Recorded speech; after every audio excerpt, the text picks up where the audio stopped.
목감기가 들어서 저녁 내 기침하고 또 기침하고 목이 많이 부어가지고 유 목사님 보고 대신 설교하라 하려고 했는데 아무리 생각해도 주일 낮 설교를 갑자기 부탁하는 것은 예의가 아니기 때문에 간절히 정말 기도하면서 목을 하나님 소리가 나오게 해주세요, 소리 나오게 해주세요 해가 살살 하다가 보니까 지금 3부 예배까지 지금 드리고 있습니다. 여러분 아마 좀 불편하겠지만 맑은 소리가 아니고 쉰 소리라서 좀 불편하겠지만 양해하고 오늘 말씀을 들어주시기를 간곡히 부탁드립니다. 또 1부, 2부 이렇게 예배 드리고 나니까 전부 도라지 탕부터 무슨 탕이고 하도 가져와가 먹을 수가 없습니다. 다 이제 안 가져와셔도 되니까 조금만 쉬면 될 것 같으니까 조금 이해해 주시기 바랍니다. 사람은 죽을 임종시에는 다 진지하고 진솔해진다고 합니다. 그래서 인생의 마지막 종착지인 삶을 다 살고 마지막 하는 유언은 참 중요합니다. 그래서 마지막 부모님이 사랑하는 사람이 마지막 유언을 들을 수 있는 것은 축복이고 은혜입니다. 저는 목회를 하고 있고 했기 때문에 아버지 돌아가셨을 때도 임종을 사실 지켜보지 못했고 또 아버지가 마지막 하시는 유언도 듣지 못했고 어머니도 제가 목회하다가 내려가니까 이미 이제 말문을 닫고 계셨기 때문에 어머니의 유언도 사실 듣지 못했습니다. 그래서 항상 마음에 참 그게 남아있는데 그러나 평소에 하신 말씀이 다 유언인 줄로 알고 오늘까지 지내고 있습니다. 우리가 오늘 주일은 종려주일로 지키고 있는데 종려주일을 우리는 고난주일이라고도 하고 순환주일이라고 하는데 예수님께서 십자가 지시기 위하여 예루살렘으로 입성을 하시는 주일이 오늘 주일이에요. 그래서 군중들은 막 환호를 합니다. 호산나 다윗의 자손이요 오는 하나님의 나라요. 환영을 해요. 예수님은 어린 나귀를 타고 겸손한 인간의 모습으로 예루살렘으로 입성하고 또 이 주간에 성금요일 주님이 십자가 지셔서 저와 여러분을 위하여 구원을 이루시기 위해서 성금요일 주님이 십자가 위에 돌아가신 주간도 고난주간, 이것을 시작하여 예루살렘으로 입성해서 십자가 지시기 위해 들어가는 주일이라 해서 종려주일입니다. 오늘 이 종려주일에 성경 본문에 보면 예수님만 십자가에 달린 것이 아니고 주님께서 십자가에 달려 있을 때 오른편 강도와 왼편 강도가 두 사람이 같이 이제 십자가 위에 달리게 됩니다. 이 오늘 예수님과 십자가에 달린 두 강도를 통해서 본문을 통해서 종려주일의 참된 의미가 무엇인가 하는 것을 한번 되돌아보는 시간이 되었으면 좋겠습니다. 주님이 십자가 지셔서 이 십자가에 주님은 십자가를 지셨는데 십자가 아래에 있었던 사람들은 제자들은 다 뿔뿔이 흩어지고 없고 어머니 마리아와 육신의 어머니 마리아와 막달라 마리아와 글로바 몇몇 여자들만 주님의 십자가 지시는 모습을 지켜보고 있었다는 사실입니다. 또 그렇게 환호하고 호산나 호산나 다윗의 자손이요 예수를 메시아라고 그렇게 떠받았던 그런 군중들은 예수님을 십자가에 못 박으라고 소리 지르는 사람들로 바뀌게 됩니다. 또 한 부류의 사람들은, 로마 군인들은 무자비하게 주님을 묶어서 가시면류관을 세우고 조롱하기까지 합니다.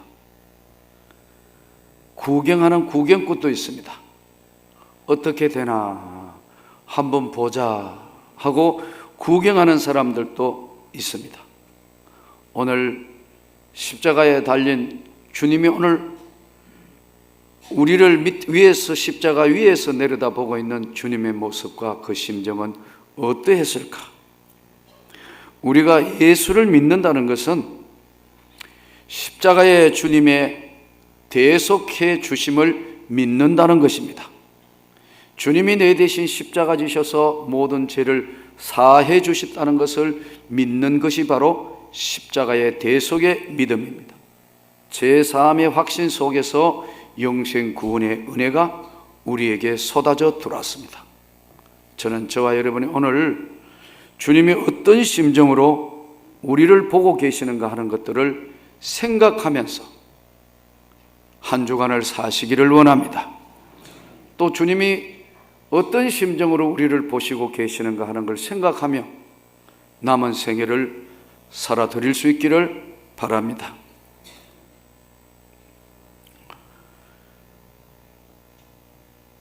요한복음 13장에는 13장, 14장, 15장에는 예수님이 최후의 만찬을 하시기 위해서 미리 정지 작업을 합니다. 사랑하는 제자들에게 발을 씻깁니다. 발을 씻어준다고요. 제자들의 발을 씻깁니다. 이때 베드로는 감격해서 주님, 발 외에 온몸도 다 씻으면 안 됩니까? 한번 씻은 사람은 발만 씻어도 돼. 제자의 발을 씻기십니다. 또 14장으로 넘어가면 우리는 주님이 어디로 가시는지 도저히 알지 못하겠습니다. 세상 사는 것도 복잡하고 힘들어 잘 모르겠는데 주님이 어디로 가시는지 우리가 어찌 알겠습니까? 이때 주님이 내가 길이고 진리고 생명이니 나로 말미암지 않고는 아버지 하나님께 올 자가 아무도 없다, 이렇게 말씀해요. 최후의 만찬 준비와 만찬 후에 지금 지속되면서 하시는 말씀입니다. 15장에 넘어오면 예수님께서 나는 포도나무요 너희는 가지다. 나무는, 가지라는 나무 끝 자락은 포도나무에 붙어 있을 때만 열매를 맺고 가능하다. 그러나 만일에 그 포도나무에 가지가 잘려지면 열매를 맺을 수 없나니, 여러분, 나무에 붙어 있지 않는 잘려진 가지는 뭐에 서는 거죠? 땔감밖에 설 게 없어요. 예수님 말씀이 그 말씀입니다. 우리가 끝까지 신앙생활 잘 해야 되는 이유가 여기에 있습니다. 발 씻어 주시고 또 예수님께서 내가 길이고 진리고 생명이다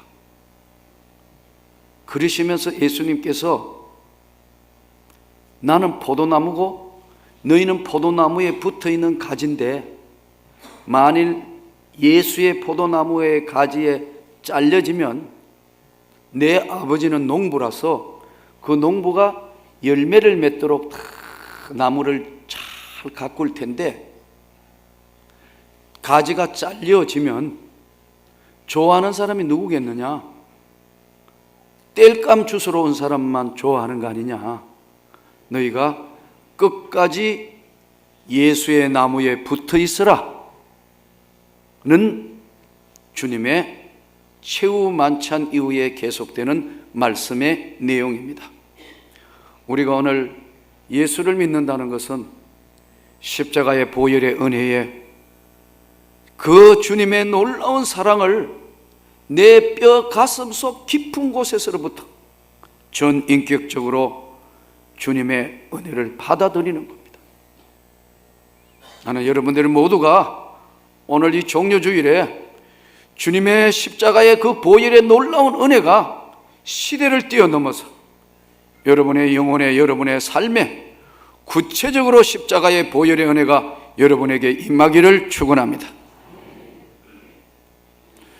저는 바쁘다가 보니까 외부에서 잘 모르는 전화는 받지를 않습니다.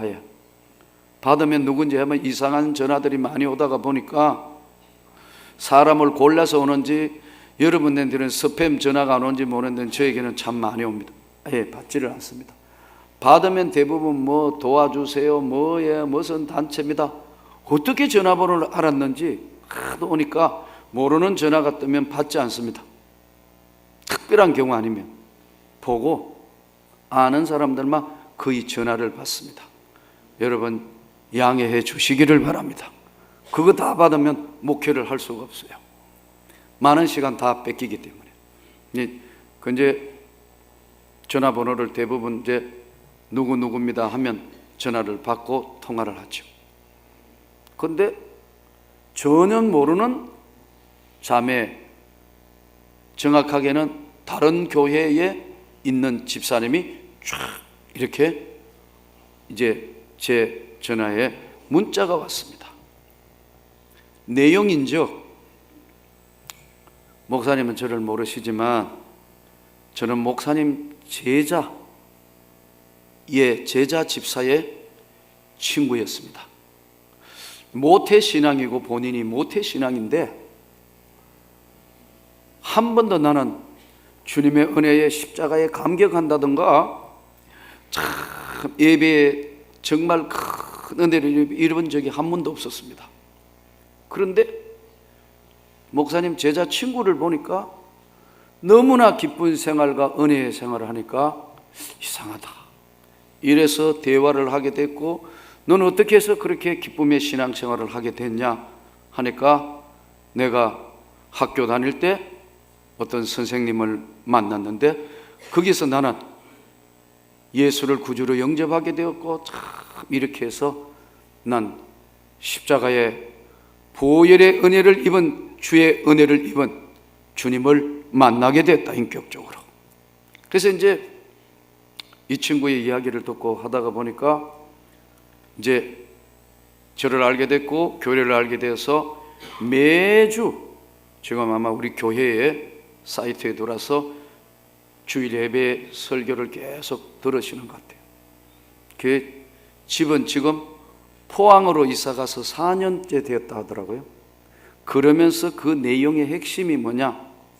저는 모태신앙이었지만 한 번도 십자가에 돌아가신 주님이 나를 위하여 은혜를 베푸시고 함께 하셨다는 강력한 인격적인 만남이 없었는데 전 이후에 목사님의 말씀을 통해서 저는 은혜를 받아서 지금 다른 인생과 새로운 인생을 살고 있습니다.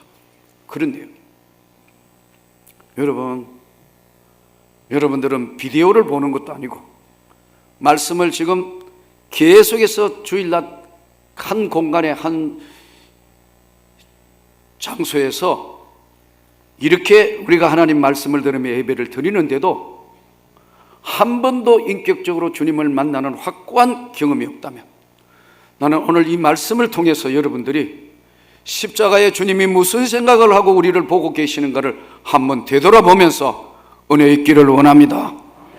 그 주님의 놀라운 뜨거운 복음을 향한 주님이 십자가에 흘리신 그 보혈의 폭포수와 같은 은혜가 나는 여러분 생애에 한번 임하기를 축원합니다. 그러지 않으면 여러분 우리가 습관적으로 다니는 교회 생활, 믿음 생활 이것으로 인해서 이것이 믿음인가 착각하게 되는 경우가 있습니다. 오늘 주님이 십자가에 달린 오른편과 왼편에 행악자 중 하나는 비방하여 이르되 내가 그리스도가 아니냐 너와 우리를 구원하라 하되 끝까지 행악자는 주님을 옆에 구원해 주실 주님을 옆에 같이 있으면서도 구원의 은혜를 깨닫지 못합니다. 그런데 하나는 오른편에 달린 그 하나는 그 사람을 꾸짖어 이르되 내가 동일한 정죄를 받고도 하나님을 두려워하지 아니하느냐. 우리는 우리가 행한 일에 상당한 보응을 받는 것이니 이에 당연하거니와 이 사람이 행한 것은 옳지 않은 것이 없느니라 하고 예수여 당신의 나라에 임하실 때 나를 기억하십시오. 당신의 나라에 임하실 때 나를 기억해 주십시오. 이때 예수님이 내가 너와 함께 오늘 나군에 있으리라. 오늘 이 말씀을 통해서 여러분, 믿음은 그냥 생겨나는 게 아닙니다. 믿음은 많은 시간 훈련과 연단과 많은 과정을 통해서 한순간에, 그러나 많은 훈련과 갈등과 외로움과 고통과 많은 것들을 겪은 당시에 한순간에 주님의 그 십자가의 보혈에 성령의 능력이 여러분에게 임하는 겁니다. 그러나 그 임하기까지는 많은 시간과 훈련과 노력과 갈등과 외로움과 고통의 시간이 필요하다. 그거 없이 한순간에 여러분 다 우리가 은혜를 받고 한순간에 다 주님을 영접하는 그런 것이 아닙니다. 많은 시간 갈등하고 많은 시간 힘들어하고 현실의 벽을 뛰어넘어야 하고 이성의 벽을 뛰어넘어야 하고 하나님의 은혜의 세계에 십자가 밑에 엎드릴 수 있는 것은 바로 주님의 놀라운 은혜를 입을 때 이루어지는 것이지만 그 은혜에 이루어지는 과정은 그냥 이루어지는 것이 아닙니다. 믿음은 하나님의 전격적인 역사이기도 하지만 믿음의 훈련과 연단과 많은 시간들을 통해서 하나님 앞에 붙들리고 십자가의 대속의 은혜의 세계에 들어가게 되는 겁니다. 네덜란드 자유대학의 한스 로크마크라는 교수가, 한스 로크미크 교수가 책을 하나 썼는데 그 책 제목이 예술은 변명을 요하지 않는다. 예술의 세계. 예술은 변명을 요하지 않는다. 그게 내용의 이야기가 1800년대에 일본을 대표하는 화가, 그림을 그리는 화가 중에 후쿠사이라는 사람이 있습니다. 이 사람에게 친한 친구이기도 하고 귀족인 친구가 후쿠사이에게 부탁을 합니다. 수탉, 우리 병아리가 커서 닭이 되지 않습니까? 수탉 한 마리를 멋지게 자네는 화가니까 좀 그리달라고 부탁을 합니다. 그런데요, 일주일 뒤에 오라 그럽니다. 일주일 뒤에 가니까요, 한 달 뒤에 오라고, 아직 준비가 안 됐다. 한 달 뒤에 오니까 2달 뒤에 오라 그럽니다. 또 2달 뒤에 가니까 또 오라고. 무려 3년이 지냈습니다. 화가 난 친구며 귀족인 이 친구가 드디어 3년이 되니까 화가 나가지고 와서 항의를 합니다. 뭐라? 그렇게 수탉 하나 그리는데 이렇게 오래 걸리니까 자네는 화가가 아니야. 그러니까 후쿠사이가 화지를 쫙 내더니 척 준비해서 싹 그려내는데 30초 만에 살아있는 것 같은 수탉을 쫙 그려냅니다. 생진 볼 수 없는 살아있는 수탉의 모습이 그대로 화지에 그려졌습니다. 화를 냅니다. 이렇게 잘 그리는데 왜 3년이나 기다려야 돼요? 그래요. 후쿠사이가 아무 말 없이 자기가 연습하고 그림 그리는 화방을 쫙 여니까 전부 수탉 그림 습작으로 가득 차 있습니다. 3년 동안 그리고 쥐고 그리고 했던 것을 한순간에 그려낼 수 있지만 이 친구는 그냥 된 줄 안다. 믿음이 이런 거하고 똑같다. 오늘 우리 믿음은 어느 날 갑자기 하늘에서 떨어진 게 아닙니다, 여러분. 십자가의 대속의 은혜, 그 놀라운 은혜를 받고 유지하는 것은 그냥 이루어지는 것이 아니다는 거예요. 여러분의 생애에 갈등도 있었을 것이고 눈물도 있었을 것이고 아픈 사연도 있을 것이고, 그래서 우리는 다 주님 앞에 왔습니다. 주님이 십자가에서 우리를 내려볼 때 얼마나 안타까운 모습으로 보고 있는가 하는 걸 우리가 다시 한번 생각하면서, 나는 여러분의 생애가 하나님 앞에 십자가의 보혈의 그 은혜에 붙들려서 남은 생애 오늘 종료주일인데 그 주의 영광을 위하여 살아드리는 삶이 되기를 소원합니다. 창세기 28장에도 보면 야곱은 형 에서를 피해서 멀리 도망갑니다. 하나님은 우리 아버지 어머니의 하나님이고 나하고는 별 상관없고 나는 이 사건 저 사건 벌어져서 형은 나를 죽이려 한다고 도망가다가 그날 밤에 돌베개에 누웠는데 하나님이 나타나셨어. 내가 너와 함께 있어 내가 너를 떠나지 아니하면 버리지 아니할 것이다. 야곱이 벌떡 일어납니다. 아, 하나님이 나와 함께 하고 계시구나. 여러분, 이거 깨닫기까지는 야곱에게 많은 시간이 필요했고 훈련이 필요했고 모태신앙이었지만 그 과정이 있었다는 겁니다. 저는 여러분, 믿음이 하루아침에 생기지 않습니다.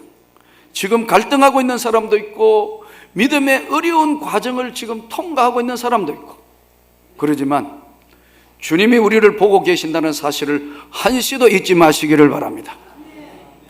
다른 생각을 가진 사람들 때문에 많은 고통도 어려움도 환난도 찾아오기도 합니다. 왼편 강도는 끝까지 주님을 부인합니다. 20세기에 가장 불행했던 사건, 6.25 동란. 민족과 민족이 목숨을 걸고 싸워서 죽고 죽이는데, 지금도 무인 정찰기가 북한께 아니라는 사람도 있고 맞다고 그러는데, 여러분, 다른 생각이 있는 사람은 한 사회에 많습니다. 그러나 우리가 분명히 알아야 할 것은 잘못된 믿음은 파멸을 가져온다는 사실입니다. 6.25 전쟁 때문에 한국 전쟁에요, 통계를 보니까 어제 우리 남한 쪽만 사상자가 230만 명, 엄청난 겁니다. 북한 측의 사상자 292만 명. 그러면 둘이 합하면 522만 명인데 당시에 3천만 민족이라 그랬는데, 여러분, 이거 어떻게 됩니까? 거의 6명 중에 1명은 죽거나 다쳤다는 거예요. 엄청난, 다 부서지고 온 민족이 그야말로 헤매게 되는데 결국은 휴전선 갈라져가 아직도 그대로 있습니다. 아무 죄 없는 유엔이 와가지고 유엔군이 죽고 다친 사람이 15만 명, 중국 중공군이 돌아가지고 다치거나 사상된 사람이 90만 명. 이 엄청난 거, 왜 그러죠? 다른 생각이 있는 사람들 때문에 엄청난 피해와 고통이 왔습니다. 오늘 다문화, 다변화 세계에 우리가 살고 있습니다. 오늘 저와 여러분은 주님이 무슨 생각을 하고 계시는가를 깨달을 수 있기를 바랍니다. 십자가의 보혈의 그 은혜를 확실하게 깨달은 자는 파괴하지 않습니다.